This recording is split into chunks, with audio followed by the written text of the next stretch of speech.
بسم الله الرحمن الرحيم.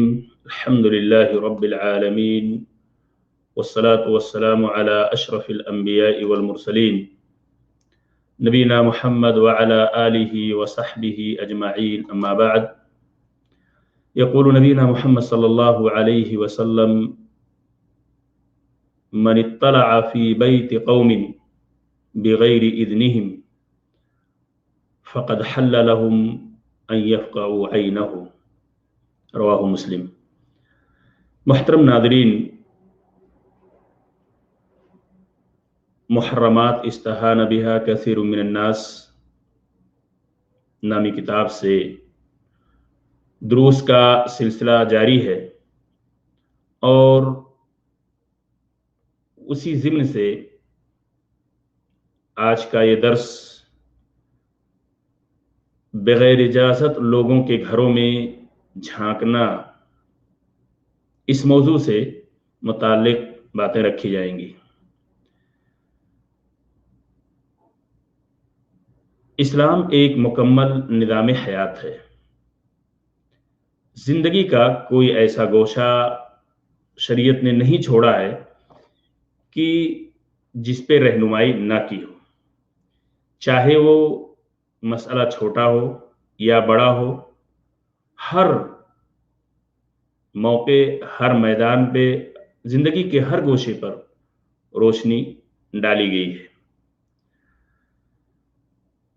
بغیر اجازت لوگوں کے گھروں میں جھانکنا، پردہ پوشی نہ کرنے کے بجائے عیب جوئی کرنا، یہ بہت بری چیز ہے شریعت کی نگاہ میں۔ اور اسی وجہ سے اللہ تبارک تعالیٰ نے سورۃ النور کی آیت نمبر 27 کے اندر فرمایا: یا ایھا الذین آمنوا لا تدخلوا بیوتا غیر بیوتکم حتی تستأنسوا وتسلموا علی اہلہا۔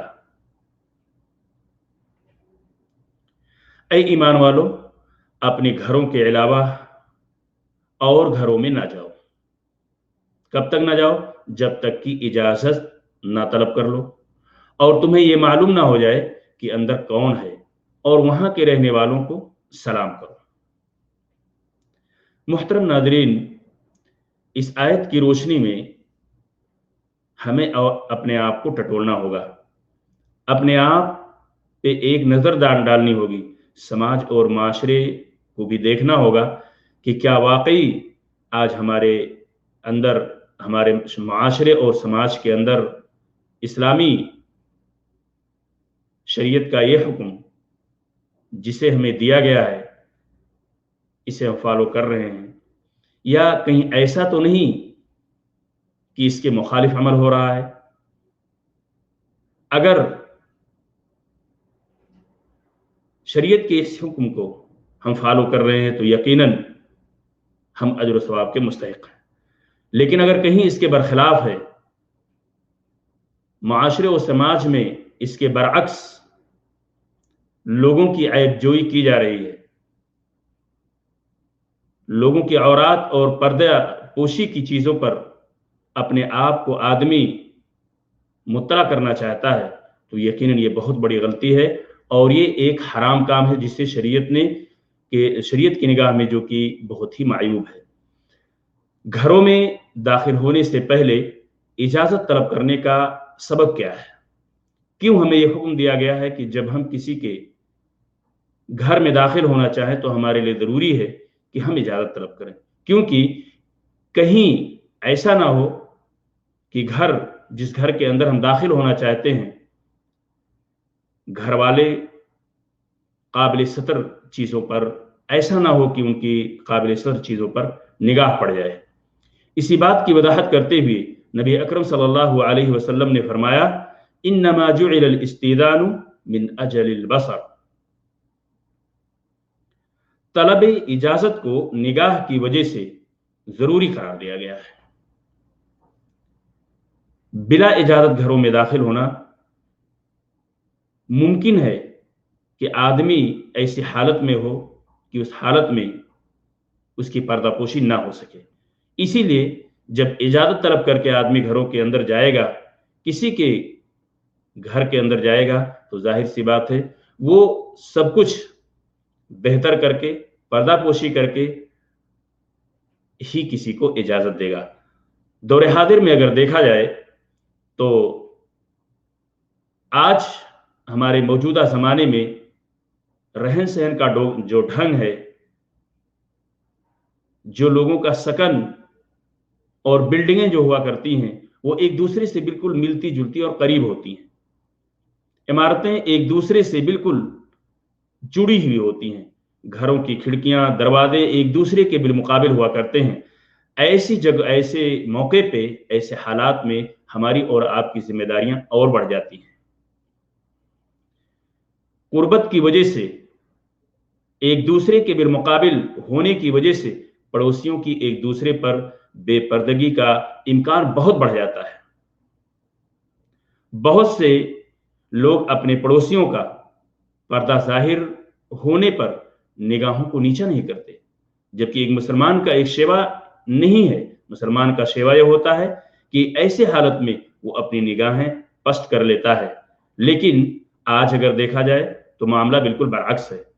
یہی نہیں بلکہ اگر کوئی شخص اوپر والے منزل اور فلور پہ ہوتا ہے تو نیچے مکان میں رہنے والوں کے بعض لوگ اپنے گھروں کی کھڑکیوں اور چھتوں سے ان کی عیب جوئی کرتے ہیں، پڑوسیوں کو قصداً جان بوجھ کر جھانکتے ہیں، جبکہ یہ خیانت ہے۔ پڑوسیوں کی حد کی عزت اور سنہ تک پہنچا لے جانے والا یہ ایک بہت بڑا سبب اور ذریعہ ہے۔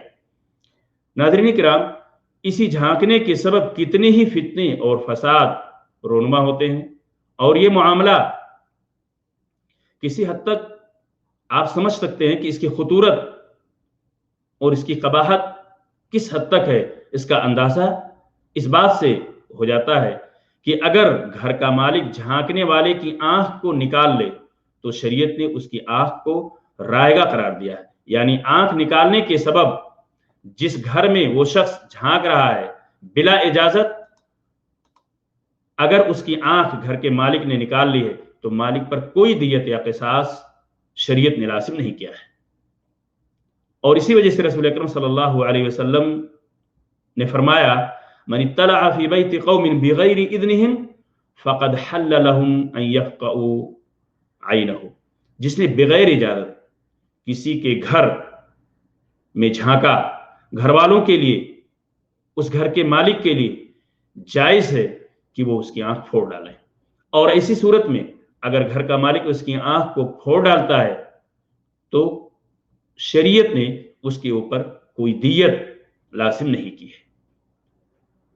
اور ایک دوسری حدیث کے الفاظ یہ ہیں، فَفَقَعُوا عَيْنَهُ فَلَا دِيَّةَ وَلَا قِصَاص، بالکل صراحت کے ساتھ اس دوسری حدیث کے اندر موجود ہے کہ اگر جس گھر کے اندر بلا اجازت کوئی جھانک رہا ہے، دیکھ رہا ہے، اگر گھر والے اس کی آنکھ پھوڑ دیں تو اس کے لیے کوئی دیت ہے اور نہ ہی کوئی قصاص ہے۔ ناظرین، ہمارے لیے ضروری ہے کہ ہم شرعی امور و احکام کی پابندی کریں، شریعت نے جن چیزوں کا ہمیں حکم دیا ہے اس کی بجاوری کریں، جس سے روکا ہے اس سے ہم اپنے آپ کو دور رکھیں اور دوسروں کو بھی اس سے دور رہنے کی تلقین کریں، ورنہ ایسی صورت میں اس حرام کاری کے ارتکاب سے انسان گناہ کا مرتکب ہوتا ہے، اسے وہ گناہ کا مستحق ہوتا ہے اور پھر شریعت کے حکم کی پامالی کرتا ہے۔ اللہ تبارک تعالی ہم سب کو اس مہلک اور اس حرام کام سے محفوظ رکھے، آمین۔ والسلام علیکم ورحمۃ اللہ وبرکاتہ۔